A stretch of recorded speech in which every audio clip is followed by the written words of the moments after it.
Bem-vindo ao Sim ou Não. Esta semana debatemos a situação económica e os próximos desafios de políticas públicas para estimular o crescimento e a inovação em Portugal. E perguntamos, é possível crescer mais 2 ou 3% ao ano com um menor papel do Estado na economia? Em estúdio tenho comigo Carlos Tavares, economista, membro da SEDES e ex-ministro da Economia do Governo Durão Barroso, e também Manuel Caldeira Cabral, economista, professor universitário e ex-ministro da Economia do primeiro governo António Costa. Muito obrigado a ambos pela vossa presença, a vossa disponibilidade para este debate de ideias no Portal Amanhã. Como sabem, temos cerca de um minuto e meio para a defesa da tese de cada um. Carlos, comece por si. Muito bem, eu diria que é possível, e que é necessário, porque nós temos um déficit de rendimento per capita que se vem arrastando ao longo dos anos relativamente à média da União Europeia e temos um rendimento per capita que anda na volta dos 77%, salvo erro, da média da União Europeia. E isto é uma comparação com a média. Eu penso sempre que devemos ser mais ambiciosos e comparar-nos com os melhores e não necessariamente com a média. Ouvimos todos os dias dizer que os nossos salários são baixos e isso tem uma fonte comum, que é o facto de a produtividade também ter um déficit significativo relativamente ao que é a média da União Europeia. Basta dizer que se nós pretendêssemos, por exemplo, atingir a média da União Europeia em termos de rendimento per capita, portanto termos uma riqueza equivalente à média, em 10 anos, e não é uma ambição assim tão grande, nós teríamos de crescer mais do que essa média da União Europeia, cerca de 2,7% por ano. Mais, ou seja, se por exemplo a União Europeia crescer 2%, significaria que nós teríamos que crescer 4,7% todos os anos para fazer essa convergência. Ou se quiser, ao contrário, se tivéssemos um diferencial de crescimento equivalente ao que tivemos nos últimos 8 anos, demoraríamos mais de 50 anos a convergir com a média da União Europeia. E por isso eu penso que nesta altura, essencialmente, nós precisamos ter um objetivo que seja ambicioso, realista, naturalmente, e fazer o que for necessário para isso, porque estas coisas não acontecem só porque se quer. E aí temos o papel, de facto, das políticas e do Estado, que não deve ser um papel ativo de intervenção, como agente económico, que também é, mas não como investidor, por exemplo, mas fazer bem aquilo que um Estado deve fazer, que é legislar bem, regular bem e assumir essas funções plenamente e fazer as reformas que forem necessárias para que se crie um ambiente de produtividade para as empresas, aquilo que nós chamamos a redução dos custos de contexto das empresas, e criar um ambiente que permita às nossas empresas ser tão competitivas como são as empresas com que elas se enfrentam todos os dias no comércio internacional.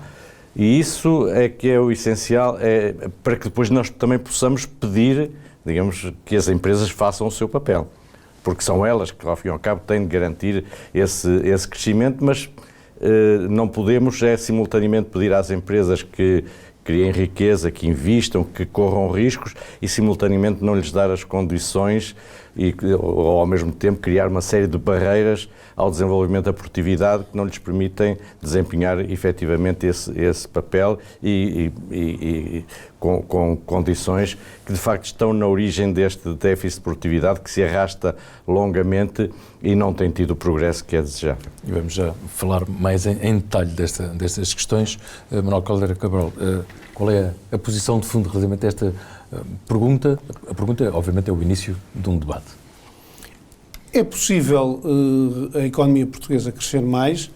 Os últimos 8 anos demonstram isso, ou seja, depois dos primeiros 15 anos deste século em que a economia esteve a crescer 0,1% ao ano em média, tivemos 8 anos em que a economia deu um salto e cresceu 2% ao ano em média, mas cresceu quase 3% até 2019 e cresceu depois de 2020, ou seja, depois da crise pandémica, cresceu a um ritmo superior a 4%, embora obviamente uma parte disso foi recuperação do que se tinha perdido na pandemia, mas significa isso que se conseguiu acelerar o crescimento, depois de uns 15 anos, uma década e meia do novo século em que parecia que Portugal não conseguia arrancar, de facto arrancou e cresceu, E isso mostra que é possível.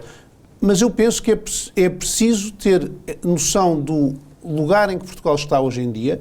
Portugal hoje em dia é um país desenvolvido, é um país que está numa fase de transição, um país que precisa de reforçar alterações estruturais que já estão a ocorrer, e para isso é preciso um papel dos privados e um papel do Estado. E o papel do Estado não se deve resumir a criar boas condições de mercado e de regulação, que é extremamente importante, ou criar leis que funcionem bem e que sejam transparentes. Parece-me que isso é importantíssimo, mas o Estado tem um papel muito importante. Para haver crescimento tem que haver investimento, tem que haver capital e mais capital, e Portugal, em termos de capital por trabalhador, tem cerca de metade da média europeia, e isso é um dos fatores que condiciona a nossa produtividade. Tem que haver recursos humanos qualificados, tem que haver instituições que funcionem bem, não só públicas, mas também privadas. A questão da dimensão das empresas, etc., é uma questão importante. E tem que haver, numa economia desenvolvida, o crescimento é muito puxado pela inovação. Em qualquer uma destas áreas, o Estado tem um papel importante. No investimento, é óbvio que o investimento mais importante para o crescimento é o investimento das empresas, e esse tem crescido nos últimos anos, mas é importante continuar a dar condições de confiança às empresas para que o investimento cresça, mas há também investimentos públicos que, se não forem feitos, e estamos todos a discutir, por exemplo, o aeroporto, que, se não forem feitos, condicionam depois a atividade das empresas privadas.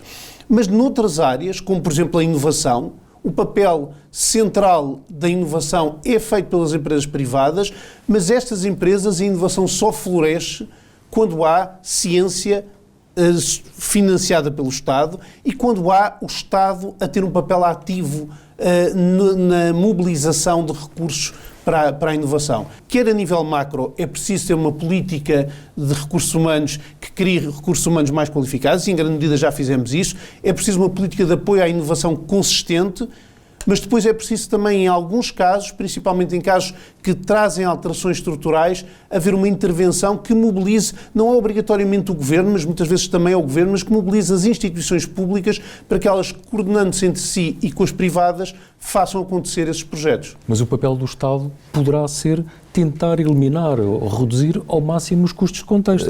E andamos a falar disto há décadas. Certo, exatamente. E tudo isto, quer a parte da regulação, por exemplo, criar um ambiente de concorrência adequado. Eu penso que temos um déficit de concorrência, apesar de termos uma regulação da concorrência que é, em teoria, bem concebida. Depois, o exercício da função da concorrência, que não é só a parte que diz respeito à autoridade da concorrência, mas há muitos domínios que mexem com a concorrência, inclusive a começar pela questão da economia informal, que é uma fonte de distorção da concorrência e que assume ainda hoje proporções que são significativas. E, de facto, por uma vez, é preciso que, como o Luís diz, que se deixe de discutir esta questão em abstrato e se vá aos pontos. E não é tão difícil como isso. Aliás, algumas reformas foram feitas quando fui Ministro da Economia nesse sentido e depois foram, infelizmente, revertidas posteriormente. Mas, além disso, de facto, também dos custos, da eliminação ou da redução dos custos de contexto fazem parte este papel do Estado em alguns investimentos, como eu disse, a parte das infraestruturas, desde logo, a parte da saúde, da educação, a parte da inovação, tudo isso fazem parte da eliminação de custos de contexto. Mas depois há as coisas que até são mais simples de resolver e que têm tardado a ser resolvidas. E mas que têm a ver com, concretamente, por exemplo, atrasos gigantescos nos licenciamentos, instabilidade legal e fiscal, já não falo da burocracia total do Estado, mas o tema também da carga fiscal, nomeadamente sobre as empresas, e o custo que é para uma empresa, hoje em dia, empregar alguém porque de repente paga o dobro em relação ao salário que a pessoa leva para casa. Isso é uma das razões pelas quais eu acho que a reforma fiscal deve ser uma prioridade, uma reforma fiscal integrada. Eu tenho assistido com alguma pena à discussão se o mais prioritário é o IRS ou o IRC ou o IRC. São ambos prioritários no sentido que nós precisamos de rever integradamente o nosso sistema fiscal. Ele foi concebido no período 85-89, no tempo do professor Cavaco Silva e do Dr. Miguel Cadilho, como um sistema que estava consistente, coerente, que era suposto ser estável. Até se criou o Estatuto dos Benefícios Fiscais como símbolo da estabilidade desse sistema, e depois passou-se a usar uma metodologia que foi a fazer política fiscal através do orçamento. Em todos os orçamentos há uma série de medidas que têm tornado inconsistente, incoerente e complexo o nosso sistema fiscal e iníquo, com uma carga fiscal que é excessiva, quer do ponto de vista das empresas, quer do ponto de vista dos indivíduos, e que é mal distribuída. Basta dizer que nós temos quase metade das empresas que não pagam IRC. E temos quase metade dos agregados familiares que também não pagam IRC, não pagam IRS. E em compensação temos 20% dos agregados familiares que pagam quase uma esmagadora maioria, salvo erro 80% da receita em IRS. Portanto, este sistema tem de ser todo revisto e não são remendos como mexer neste escalão ou naquele. Nós temos o número de escalões mais altos da Europa em IRS, temos, considerando a taxa de solidariedade que permaneceu, não percebo bem porquê, temos na prática 11 escalões de IRS, quando o país que tem mais a seguir a nós tem 6, e alguns têm 3 e alguns têm 2, e isso é uma necessidade. Só para terminar, e isso também faz parte dos custos de contexto das empresas, como disse, até porque as coloca em situação de desigualdade. Para além de absurdos, como seja nós andarmos a dizer que as empresas não são produtivas ou não são mais produtivas porque não têm dimensão suficiente, e depois penalizamos a dimensão quando introduzimos, ou quando foi introduzida a derrama estadual progressiva, que tributa mais as empresas que forem mais bem-sucedidas ou que tiverem mais resultados, que forem maiores. E tudo isso é contraditório com os objetivos da política económica.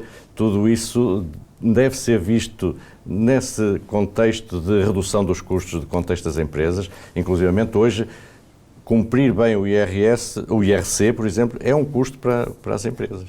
E favorece as empresas que têm mais meios, ter consultores, ter quem possa aproveitar. Nós temos mais de 120 benefícios fiscais em IRC. Muitos deles não são necessários.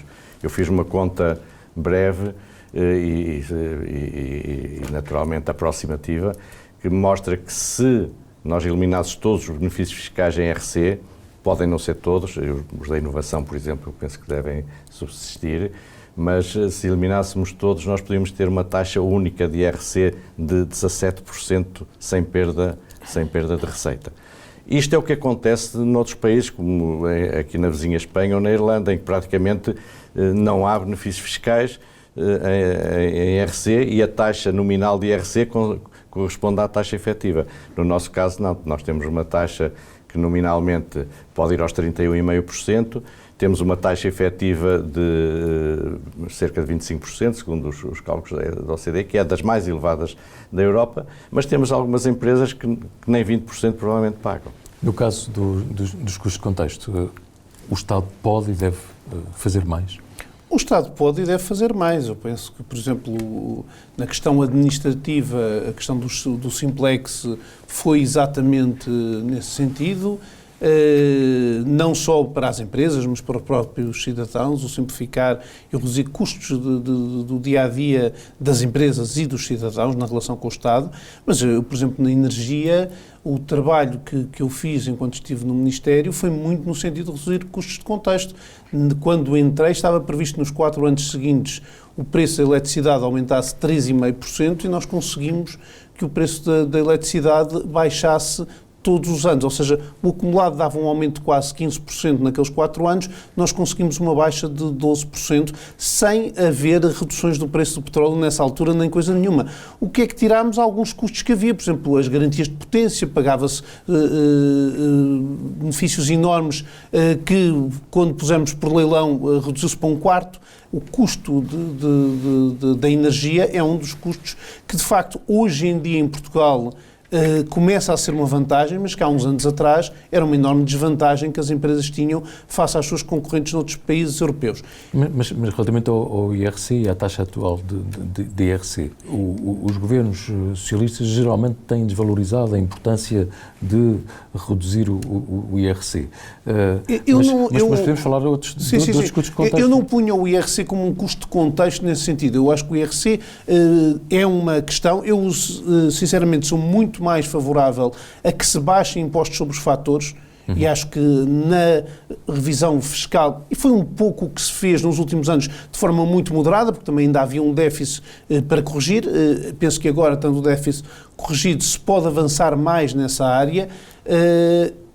O que se fez foi mais redução no IRS, no IRC não se reduziu a taxa, mas reduziu-se a taxa para a inovação, de facto houve mais incentivos à inovação e eu penso que tiveram um efeito importante, e houve também à capitalização e ao investimento. Eu penso que são as duas áreas, ou seja, as empresas que reinvestem lucros, as empresas que capitalizam as empresas, devem ter incentivos fiscais. Mas concordo que de facto há uma míriade de incentivos fiscais, houve um trabalho importante feito pelo Ministério das Finanças há uns 4, 5 anos, que encontrou 700 e tal incentivos fiscais, dos quais um quarto eram praticamente injustificados, mas havia um outro quarto que eram praticamente, nem sequer eram utilizados. Portanto, são incentivos fiscais que estão lá, mas estão desenhados de tal maneira que não são. E, portanto, eu acho que uma simplificação fiscal ao nível dos incentivos é importante, e eu acho que uma redução do custo fiscal sobre os fatores também é importante, principalmente sobre os fatores, porque acho que vamos continuar a precisar de receita do Estado e isso é importante. Agora, eu penso que para o crescimento é preciso também o outro lado. E dou um exemplo. A política que fizemos nas startups não foi uma política nem de um excesso de despesa, nem de coisa nenhuma. Criámos uma instituição que foi a Startup Portugal, mas que foi criada até com privados e tem uma estrutura extremamente leve. Mas o que fizemos foi mobilizar as instituições públicas, as universidades, a AICEP, que, por exemplo, até 2015 nunca tinha feito ações para startups, porque não estava no radar e é normal. O IAPMEI, que também, de facto, passou a ter nas startups, era um instituto de pequenas e médias empresas, mas muito virado para as pequenas e médias empresas tradicionais e continua, de facto, muito virado para essas empresas e bem. Mas passou a ter também políticas para as startups. E o que é que fizemos? Criámos incentivos ao empreendedorismo, por exemplo, com o Startup Voucher. Mas se tivéssemos feito só isso, tínhamos tido muito mais empreendedores a montar um negócio e depois morriam na praia. E morriam na praia porquê? Porque não havia capital de risco. E, portanto, pusemos também incentivos ao capital de risco. E mobilizámos fundos comunitários que nunca tinham sido mobilizados para capital de risco e muito menos naquelas quantidades. Já tinha havido alguns exemplos, mas de facto muito pontuais. Pusemos 800 milhões em apoios públicos de alavancagem ao capital de risco. Mas não pusemos o Estado a decidir. Isso foi uma das coisas essenciais.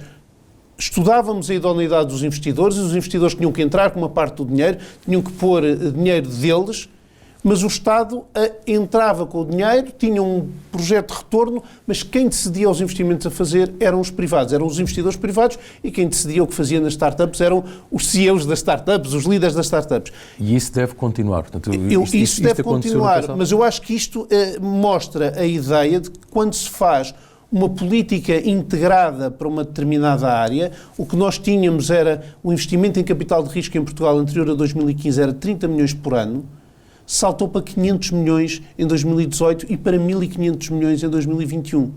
Há outras áreas em que isto pode ser feito. Uma das áreas, por exemplo, que nós temos muito potencial é na área das life sciences e da biotecnologia. É uma área em que temos quase metade dos nossos doutorados são nessa área. Temos institutos muito bons, temos hospitais muito bons, mas o que quer que se faça nessa área tem um tempo para o mercado muito longo, não pode depender só de privados, principalmente nas fases iniciais de investigação, mesmo nas fases iniciais de inovação, tem que ter instituições públicas e vai depender de cooperação com hospitais, de cooperação com institutos públicos, com as universidades. Alguém que tente fazer isto a partir do nada não consegue em lado nenhum do mundo. É preciso, como também noutras áreas, como por exemplo na transição energética ou na questão da descarbonização e da questão ambiental, é preciso uma intervenção pública. O que não deve ser é uma intervenção pública com base em criar empresas públicas ou o que seja. Não, deve ser uma intervenção pública que mobilize as instituições públicas e crie incentivos certos dentro dessas instituições. Estamos mesmo aqui em derrapagem de tempo. Peço-vos um minuto para...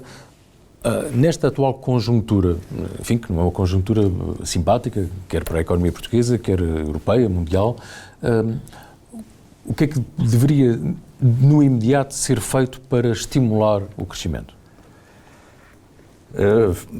Fazer as reformas estruturais, e elas abrangem muitos domínios que são razoavelmente lógicos e entendíveis, a começar pela administração pública.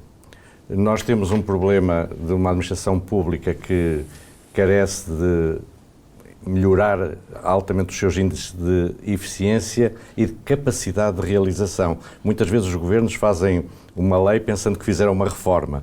E o que acontece frequentemente é que as leis depois não encontram da parte da administração pública capacidade de execução. E o que é que os governos fazem? Fazem outras leis para tentar resolver o problema, o bloqueamento que se criou. E chegamos a um emaranhado de leis que, na prática, não produzem o resultado que era desejado. E, por isso, esta deve ser uma prioridade absoluta, que é a administração pública ser eficiente, ter uma reorganização. Não temos tempo de discutir como é que isto se faz, mas nós temos ideias sobre isso. Fica o convite já para um outro debate. Que tornem a administração pública, como digo, capaz de executar, que lhe deem capacidade e competência e estabilidade também para a própria administração pública, que elas não mudem todos os governos para executar as reformas. Segundo, a reforma fiscal que já falámos. Eu concordo com a redução da tributação dos fatores, mas o capital é um dos fatores de produção, e, portanto, o IRC, na prática, que se atendermos à dupla tributação, repare que se somarmos a taxa máxima de IRC com a taxa liberatória de IRS, nós chegamos a uma taxa superior a 50% de tributação do capital. Ou seja, o Estado diz às empresas, invistam, corram riscos, se correr bem, nós vamos buscar 50%, se correr mal, o problema é vosso. Terceiro, a reforma orçamental. Nós andámos aqui a discutir e estamos muito satisfeitos, e eu acho que foi positiva a redução do déficit orçamental e da dívida pública. Também não temos tempo de discutir as razões que estiveram por trás dessa redução, mas é essencial que haja um processo orçamental que garanta que a afetação da despesa pública é melhor. Nós, por vezes, até fruto dos resultados recentes, convencemos que não há restrição orçamental. E estamos a assistir, por exemplo, a um leilão de promessas, esquecendo que, por exemplo, o peso dos juros na despesa pública vai aumentar, que as despesas de capital com os novos investimentos vão aumentar necessariamente, e essas foram duas fontes de redução nos últimos anos, e não temos um mecanismo que faça a avaliação da eficácia da despesa pública. A avaliação é ex ante, ou seja, quando há diversas alternativas, a tendência dos governos é considerar que todas são prioritárias, mas não são igualmente prioritárias, e como os meios são escassos, nós deveríamos ter um processo orçamental que garantisse essa seletividade e o cálculo da chamada economicidade da despesa pública. Carlos, mesmo para concluir. E estas são, desde logo, algumas das prioridades. Há mais, há a questão da recapitalização das empresas.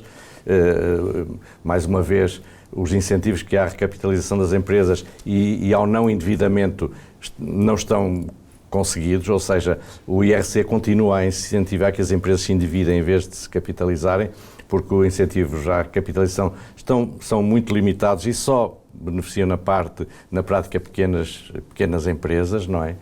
E essa é outra reforma, que é termos um programa de recapitalização das empresas. O Manuel Caldeira Cabral referiu muito bem que nós temos um baixo capital por trabalhador, não só financeiro, mas físico também. E, além do mais, é um capital que, além de ser baixo em quantidade, é baixo em qualidade. Do nosso estoque capital, 88%, salvo erro, 89% são construções. Só 8% é que são máquinas e equipamentos, e 3% são propriedade intelectual, a parte da inovação. E, por isso, há muito que fazer na parte da capitalização das empresas, tanto do ponto de vista financeiro como do ponto de vista físico.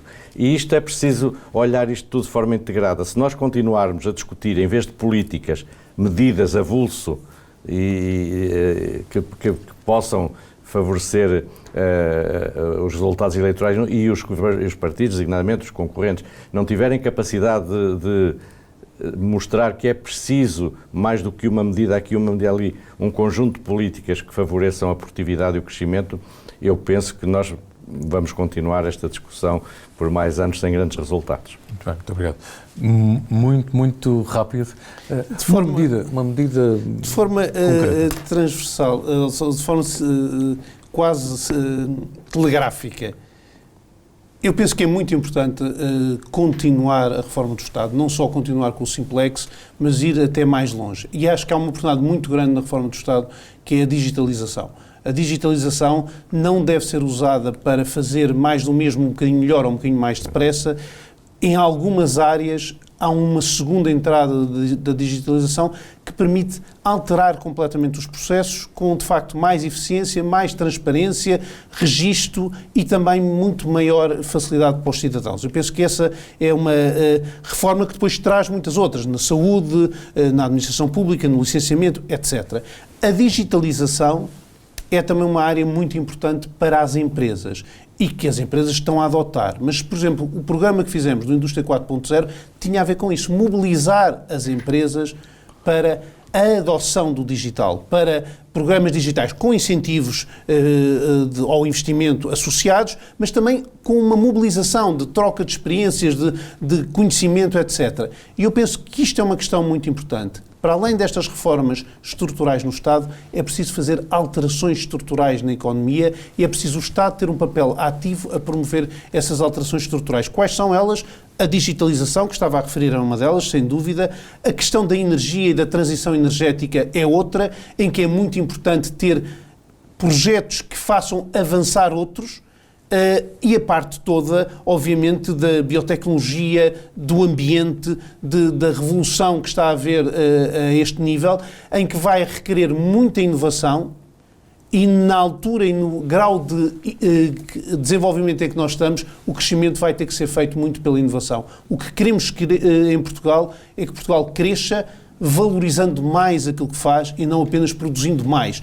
E se produzir mais e não valorizar, vai ter um crescimento sempre muito modesto. É preciso valorizar mais e essa valorização tem que ser feita pela inovação, tem que ser feita pela valorização de Portugal como produtor, como país inovador, como país de qualidade, e tem que ser feita porque só se a conseguimos fazer é que vamos conseguir, de facto, também criar empregos de qualidade e subir os nossos salários, porque é daí que tem que vir muita da nossa produtividade. Não é obrigatoriamente vender muito mais, é vender coisas com mais valor e com um valor que os outros reconheçam. E isso é um trabalho complexo, mas só se faz com inovação e só se faz com alterações estruturais que nos permitam, não é abandonar os setores tradicionais, que continuam a ter um papel, mas mesmo nesses a melhoria da qualidade tem feito uma grande revolução interna a esses setores, mas é também continuando com uma economia diversificada a entrar em novos setores e em novas áreas, e em áreas inovadoras e áreas em que toda a Europa está a precisar de soluções, mas aí temos que ser nós a ter soluções inovadoras e não apenas a depois ir produzir as soluções inovadoras dos outros, porque somos uma